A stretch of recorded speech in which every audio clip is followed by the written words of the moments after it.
Hey everyone, let's tune in to the podcast. We've got Dylan Pettijohn here. Dylan is an investor and an agent who is extremely passionate about just real estate investment, but particularly in the commercial space. Thank you, Dylan, for coming on. You give like a brief introduction of kind of what do you do, your background, things like that. Yeah, thanks for having me.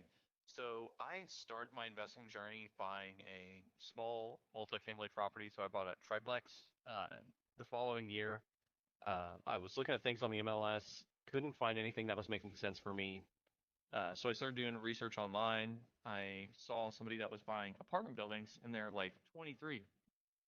So I kept watching his videos, learned more about what he was doing, and I saw that the apartment building space was actually a lot more lucrative if you could find something. The only issue is a lot of the stuff that I saw on market wasn't making any sense. So I started going around people in my local community and tried to find anybody that was able to even tell me about an apartment building. I don't care if you want to sell it to me or not. I just want to learn about running the business. And I eventually found a guy that owned an apartment building, and it just so happened he was one of the first people I talked to in my town about it. And he walked me through the building, showed me what the business was like, told me everything that he did on a daily, well, not daily, but like weekly basis to manage the building, make sure it's safe, clean, and everything like that for the residents. And yeah, he ended up wanting to sell it to me at the end of that, so that was really cool. Yeah, I think it's because we had a mutual connection through somebody in town, and just worked out that way to where he wanted to sell it now, and we were ready to buy. Nice, nice, nice. And if you don't mind, where area are you investing in, like your multifamily? Yeah, so the property I own is in Greenfield, which is on the east side of Indianapolis. Um, I really like outside of Marion County. The reason is I find that there's not as much investors concentrated in that area. So I look at places like Greenfield, Shelbyville, Greenwood, Franklin even. Sometimes I'm even looking at Greensburg or Avon, Danville, those places that are like the secondary and tertiary markets that people aren't really paying attention to because all of the focus online seems to be around Indianapolis, Indianapolis, Indianapolis. Well, if everybody's buying here, it's going to be substantially harder to get deals here. So my thought was, I am from the suburbs in Greenfield, so why don't I just buy in my backyard since nobody's really looking here anyways? Yeah, I like that strategy because I think that is something that you just kind of hear a lot of, investors who are interested in the space. They're really concentrated on the major markets and they're not really interested in the sub markets, especially in 465. You can get really, like, with like the areas like Fishers, Carmel, Mexico, Noblesville, even Indianapolis area. But to your like, there's a lot of competitors there. What competitors that raises prices, inventory is lowered. Invested in those markets right outside 465 could be something that's fruitful. What do you say to the investors who are like, okay, I do like those areas that are like sub markets or like right outside of those hot spots, but they all have the same rental rates. It's not the same amount of population, things like that. What are the, I guess, key metrics that you were looking at that supported you actually, invested in like Greenfield and those areas? Yeah, so there's a few things that I really pay attention to when I'm trying to decide on a market that makes sense. The first thing is going to be population. The second is vicinity to places that people can work. So, are there hospitals? Are there factories? For example, a lot of people that live in those surrounding cities like Avon or Greenfield, for example, a lot of them work in Indianapolis because it's a 30-minute drive away. So we really get to piggyback off of all of the businesses that are in Indianapolis, plus all of the ones that are local to those smaller towns. And that makes it really good for us investing there because we don't have to deal with as much population density, but we still have a pretty good growth in that area. So it's a little bit more spread out. That's something I really like about those areas. Um, and then, yeah, the first thing that I would really pay attention to if you're looking for properties outside of Indianapolis or outside of any major metro area, you really should look at the population growth, not just the population in that area, because if you have a declining population over time, odds are rents and property values aren't going to continue to increase. I think with what we've seen in any area where the population is continuing to increase, we just don't develop fast enough to keep up with it. So rents continue to increase, prices continue to increase, and overall, it's just better for the investors. Yeah. That's good.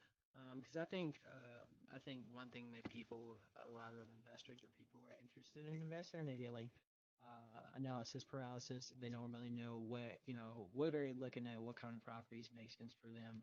How would you go about, where were you looking at these deals at? Like, how would you know what's a good deal or what's not a good deal? Yeah, I think a big thing with that is just, getting a bunch of reps in.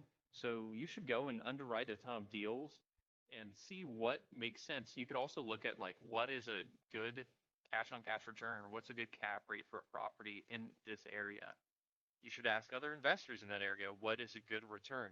Because if you're looking for 10% cash on cash returns, but the average that people get in that area is a 6% cash on cash, well, you're just going to waste your time spinning wheels because nobody's finding deals like that because everybody's willing to pay the price to make it a 6% cash on cash.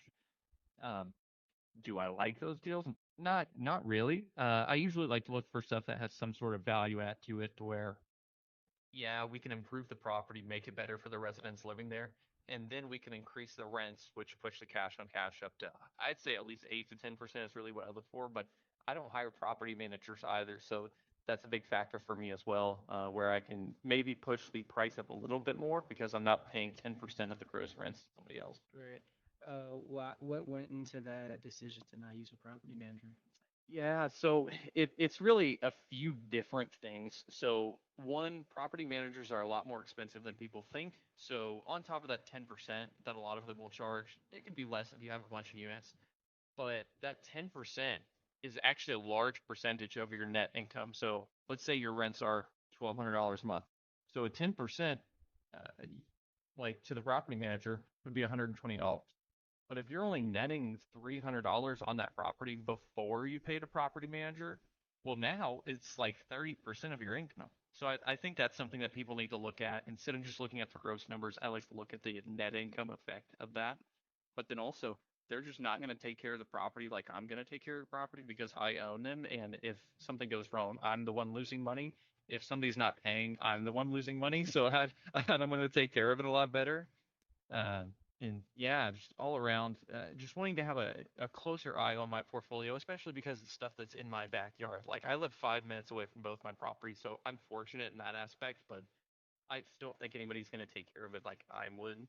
Uh, that I hire as a third party. I think ultimately what I want to do is hire somebody in house that'll manage the properties for me once I get big enough to do that. Yeah, I like that. And one thing that I kind of heard from a lot of investors who own a lot of properties, or maybe just one property that has A+ units, is that, or even on the residential side where it's just like one small one, um, that it pays dividends to actually know what's going on with your properties.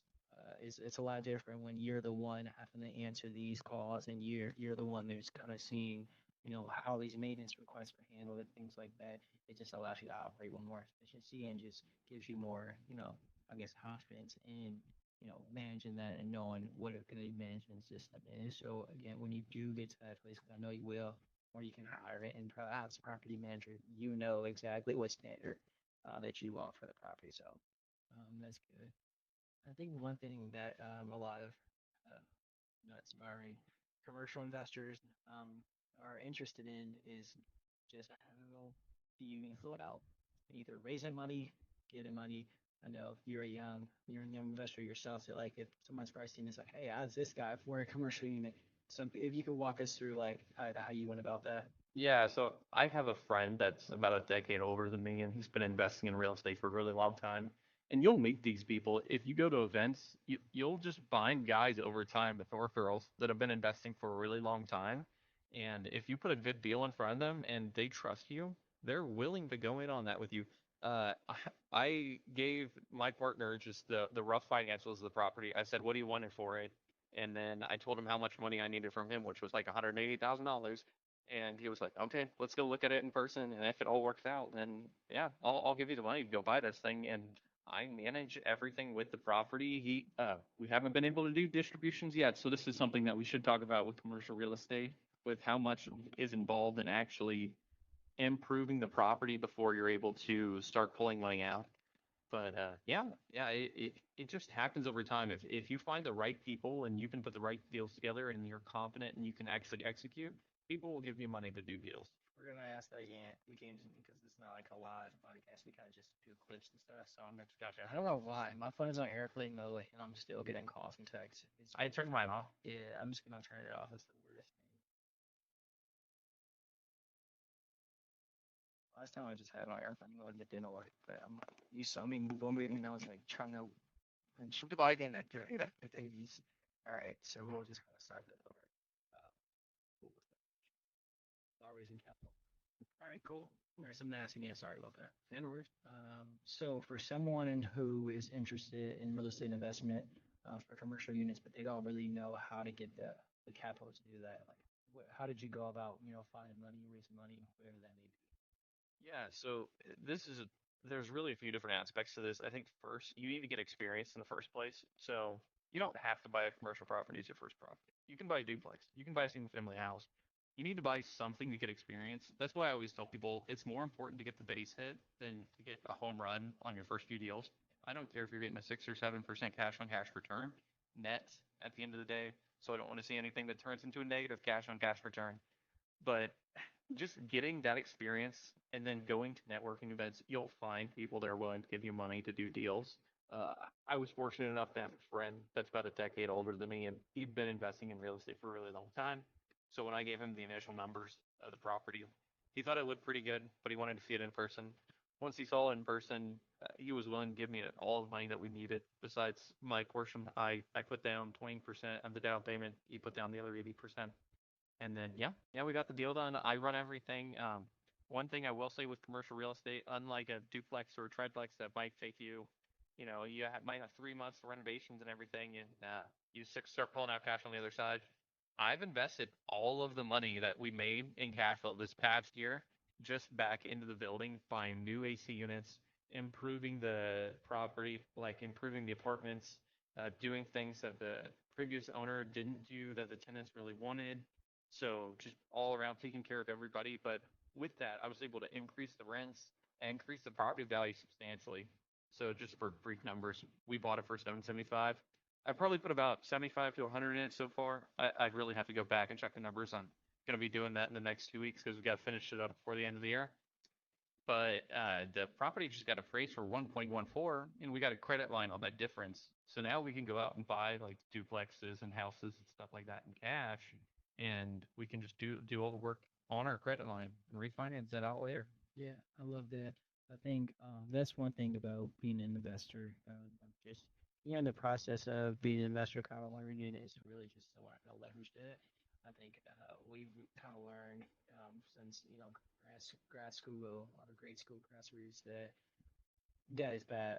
Like all debt is bad, which it's not. It's not how to leverage it, and especially I love the piece where you talk about reinvesting. Because I think investing sounds sexy, but it doesn't sound sexy when you're not getting money back. You're like, okay, I put all this money, and when's the money gonna come back?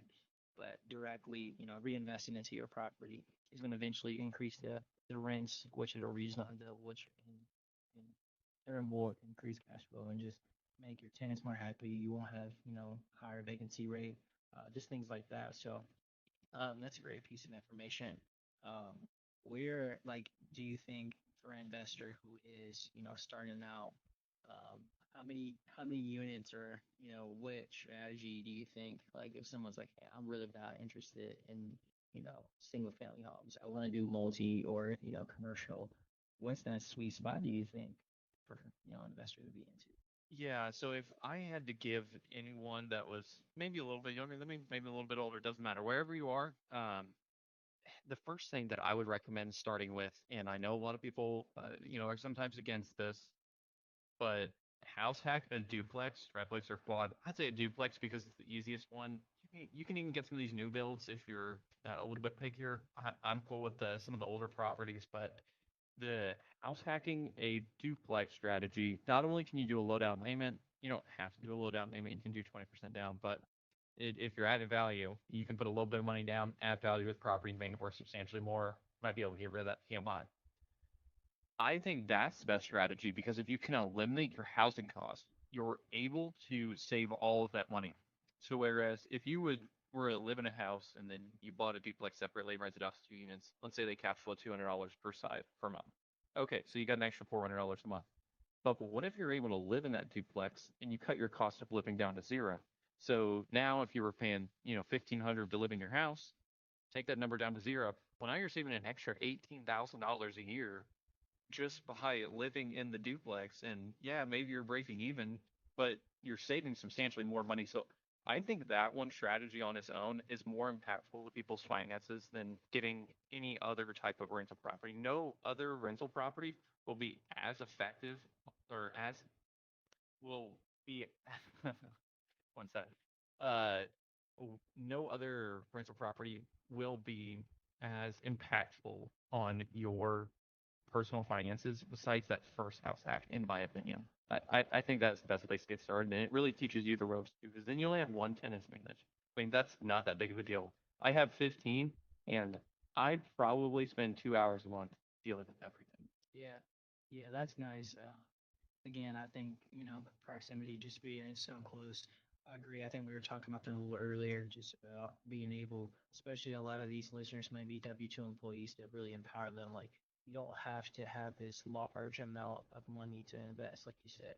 You get into something, especially, FHA loan, 3.5% down, get on that, and get a duplex, and you're able to cut your monthly housing expense down, because that's typically the highest expenses you have. So although you might not be cash flowing a lot, you're able to employ that money into investments because you're saving that. So that's super impactful. Obviously, if you ever need help on that house hack situation, you can reach out to Dylan, and we're you go along, like you know where to go to. So those are some shameless plugs. But on the other side, uh, I know a lot of investors also, or potential investors who are inspiring to be. They're like, okay, I'm interested in this, but again, I work 40 hours a week. How can I do something? What would you say to that piece? Yeah, I think that's just if they think 40 hours is too much to be able to do anything else, uh, you must have kids or something else going on that makes it a lot harder. Because if you're a single dude or single woman and you're saying that 40 hours a week is too much to have any time to focus on real estate, I don't know where all of your other time is going. I really don't. But I think just start out doing something simple. Do a little bit of underwriting. Look at a couple duplexes a night. You can hop on Redfin or Zillow, and I know a lot of them aren't going to pencil, but maybe something gets close enough to break even. And then maybe you get to move out of your apartment. You get to move into a duplex. Like you were saying, a $300,000 duplex, 3.5% down, it put down like $9,000 to get into that property. And if you can get rid of that apartment payment and then convert that into just pay for your mortgage, and then you maybe pay an extra $500 a month, besides what the other person is paying next door. I mean, that's a substantial impact to your lifestyle in general. Yeah, and especially again, we talk about young investors. I think that sometimes as investors, instead of it's actually they easy to get the money back, but if you can reinvest and by the the principal, you're able to have those strategies where you can actually tap into your debt and go out and home if you want a credit or something like that, where you can leverage that to go buy a duplex, or to maybe thinking with money you hold down lump enough and you have a lump of margin of credit where you can start buying facing out houses, and flipping those, roll that into a 1031 age account or anything like that, and just keep kind of just rinse and repeat. I think one thing I'm looking, just kind of, I guess, our younger generation, because we're both younger, a lot of the quote unquote old heads are saying we're like the microwave society. We want to see instant results, and that's not how it works, especially in real estate, especially in commercial real estate. You get into the game for a long run. So, yeah, that's just the new tidbit that I have. Is there any other markets that you are interested in that are outside of or any other? Yeah, so well, outside of Indianapolis, I've been looking at Kokomo and down near Louisville, so just north Louisville, like southern Indiana, No. yeah, and then Evansville, I don't know what that one, and then the northern Indiana up by Michigan. But outside of Indiana, I've been really looking at Ohio, so Columbus, Cincinnati, uh, Dayton. Uh, they, one thing that I've noticed over there is they built up where we built outward. So they have a lot more multifamily units, a lot more brick multifamily units, and that's like my favorite type. Mm, I feel like brick is generally just indestructible, so I love brick properties. Give me a brick duplex. Um, but yeah, but I need to take a trip over there because I have one of the agents I work with in my office. He went out there because his fiance's girl there for Thanksgiving, and he was like, "Dylan, you know, you've been wanting a 20-unit building. I see them all the time over there. You just need to go over there. They're for sale right now. You can go buy one." I'm like, yeah, we got to find one that makes sense first, son. yeah, yeah, I like that. So what's your, I guess, end goal with all this? Like, do you want to get into like, kind of like the high rise where it's 100 plus units or anything like that, or you kind of saying like small multi unit phase, or you just kind of open? Yeah, I'm kind of open to where everything goes. I used to think that I wanted to have 1,000, 2,000 units plus. I don't really anymore.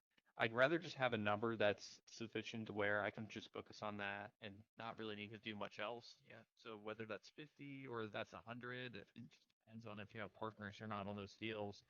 Uh, but yeah, the less the better. And I think something that I want to focus on over time is increasing the quality and the age, well, decreasing the age of my units. So I own a property that was built in 1900. I also own a property that was built in 1976. And over time, I'd like to certify properties that were built in 1990, 2000. Yeah. Just get newer, better quality products and just roll that equity forward into these you know, things that are going to have less maintenance problems and less really big maintenance problems over time. Just because they're newer, and yeah, just simplifying the portfolio, making it something easier to run. It's something that I want to do, but right now I'm in that phase where you kind of just need to pick up whatever you can get that is not going to be, like a huge headache. Like I'm okay picking up another 1900s property. I'm okay picking up properties that are, it was a single family home that somebody converted into multiple units. I just have to check out the quality of the conversion. That's the only thing I focus on there. So, yeah, yeah. Eventually, getting to a point where it's just something simple to run. I don't know what unit count is really going to be. I would say I aspire to have some sort of fund, but it's not. I never wanted to be anything super big where I have like thousands of investors. Yeah. Maybe like 5 or 10 people that give me money to go buy stuff or something like that. Yeah, that's cool. Um, for I guess when you are looking or someone's looking to learn about like multifamily investing or anything like that, is there a specific place that you would recommend to go get some education? Yeah, YouTube is one of the easiest places to learn. University. It's literally anything. You want to be a commercial real estate investor? I learned that on YouTube. Uh, you want to be a really good agent? You can learn that on YouTube. You want to be a good loan officer? You can learn that on YouTube. Yes, you can. Yeah, you can learn how to do pretty much anything on YouTube.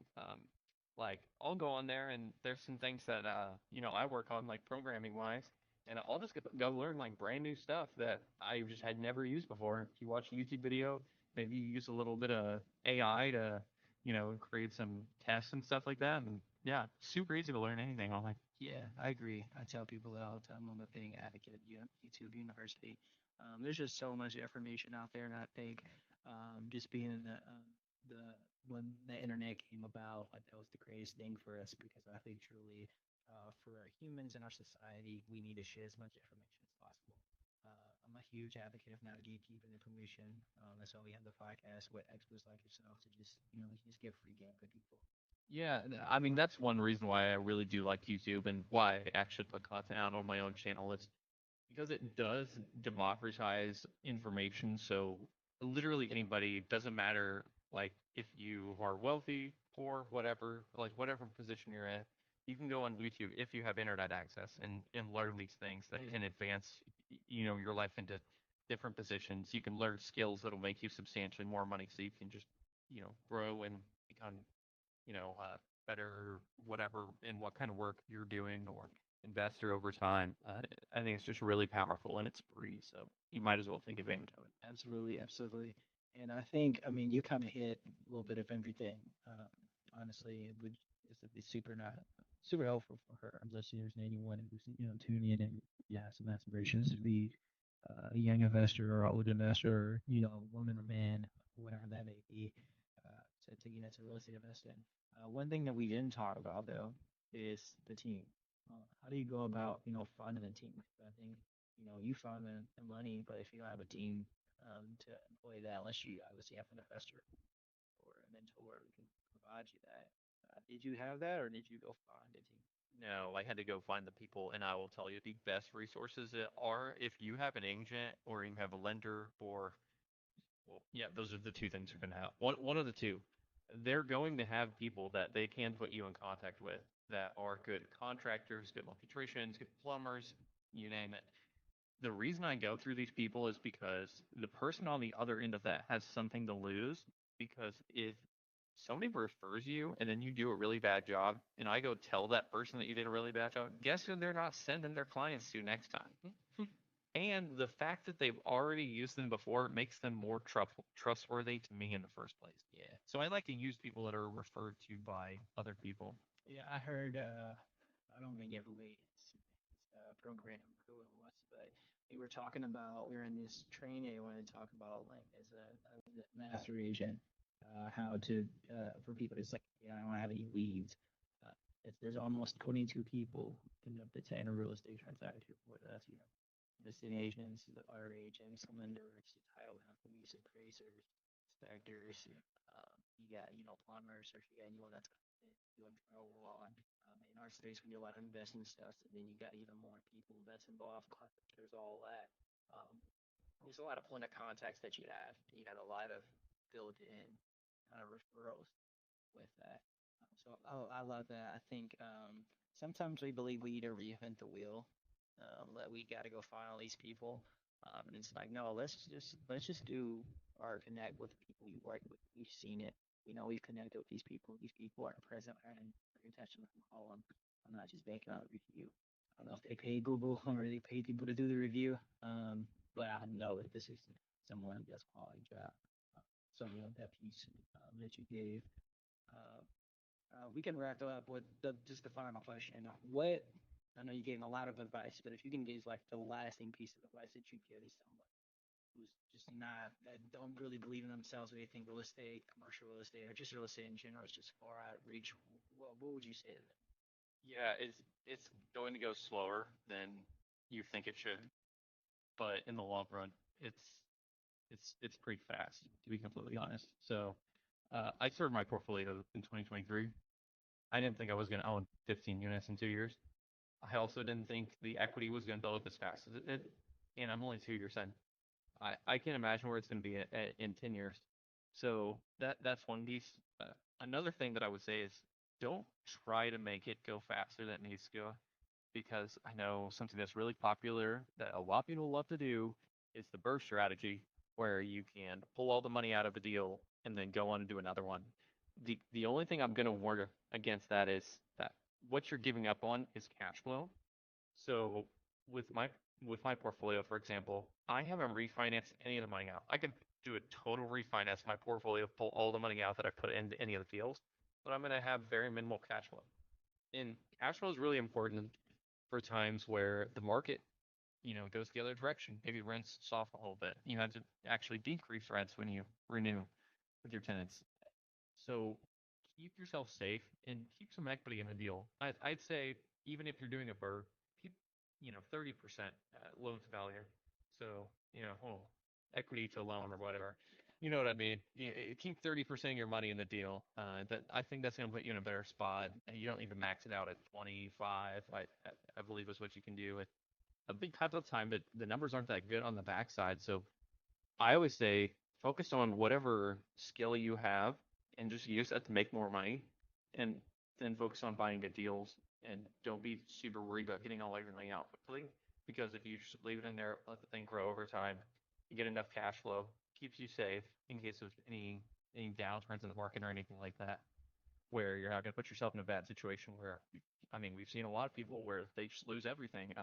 Now, I know it doesn't happen as often, well, publicized in the residential space, but over the past few years, I've seen it in the commercial space where funds getting completely liquidated, they're losing all of their investors' money, and it's just because they thought they were a little bit smarter than everyone else. Yeah, yeah. I mean, I agree. I think It's funny because I was talking to someone about the birth strategy, and not it being being tough to pull off. And to my, I guess I was like, man, it's kind of crazy because most of my business this year on the investment side have been DSCR cash outs. And usually, like, there's a DSCR, ratios that you have to hit. A healthy one's like 1.2. A lot of them during cash out E5s. Um, but a lot of them are doing it in areas where the value of the property is lower, but the cash flow is higher. So they're not necessarily, well, they're not, refining 400K properties because much refi, the mortgage is gonna be higher, and like you said, it significantly reduces cash flow.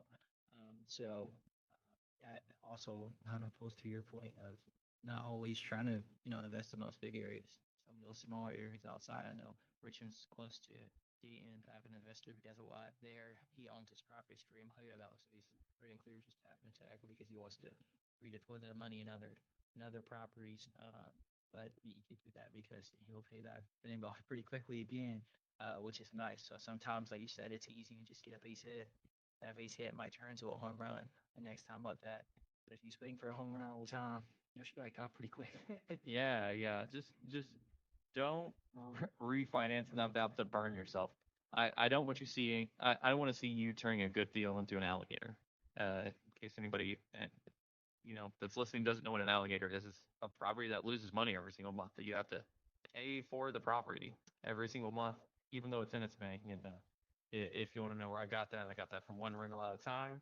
So I got shout them out for that. But yeah, just always avoid that. Focus on having a lower loan to value and then high cash flow, and you'll be fine. Yeah. So you got anything from this for anyone, wherever you're at, W-2 employees, and there's a lot of a common thing that kind of goes from these, experts is just do what you do. You said it earlier. You do what you do it well, and then you can go fire yourself if you want to. You use that money that you get from your W-2. You might have to cut down on some spending and reinvest some of that salary into a property. Do that a few times. Do a few deals. Then you might look up and say, hey, I've actually getting more than it's worth doing here, and you're in the right space. You can do it full time, but just just just do it at your own pace. And I think that's the highlight of it. Yeah, I would add to that with the W-2 thing. I feel like there's this obsession that I see in the real estate space, and I fell into this myself, of you being really, really good at one thing. Like, I don't know, let's say you're a really, really good underwriter, or you're a really, really good software engineer, and you just want to be in real estate full time because, oh, that's all I want to do. That's what I see on YouTube. Yeah, it's trendy. Everybody wants to do that. But you might be giving up something that you're really, really good at and you can make money at easily because you're good at it and you enjoy it, to go do something that's going to be brand new, more difficult, and take a lot of time to learn. You have to put the reps in to be able to learn any of these things. So if you're good at something, just keep working on it and then save the money, and you can invest in real estate after hours. So that's another thing. I don't want to see people forcing themselves in out of their job faster than they need to be, because if it's something you're good at, you should just keep doing it because you're gonna make more money doing that than switching over to being an agent, for example. And yeah, you'll make a lot more money that way. Invest slow and write it out. That's good advice. Well, I appreciate you, Dylan, as always. A super grateful for meeting you and just being able to be with like-minded individual who has some good goals and aspirations, but not only have those goals that are, flying every day to kind of stack those days to get better. 1%. We can sit here, mama mentality. With mama of our age, can have that mama mentality every day. You get a little bit better. So just keep doing you, keep being great, and we appreciate you. Thanks for having me. Hey, That was a good podcast. sir.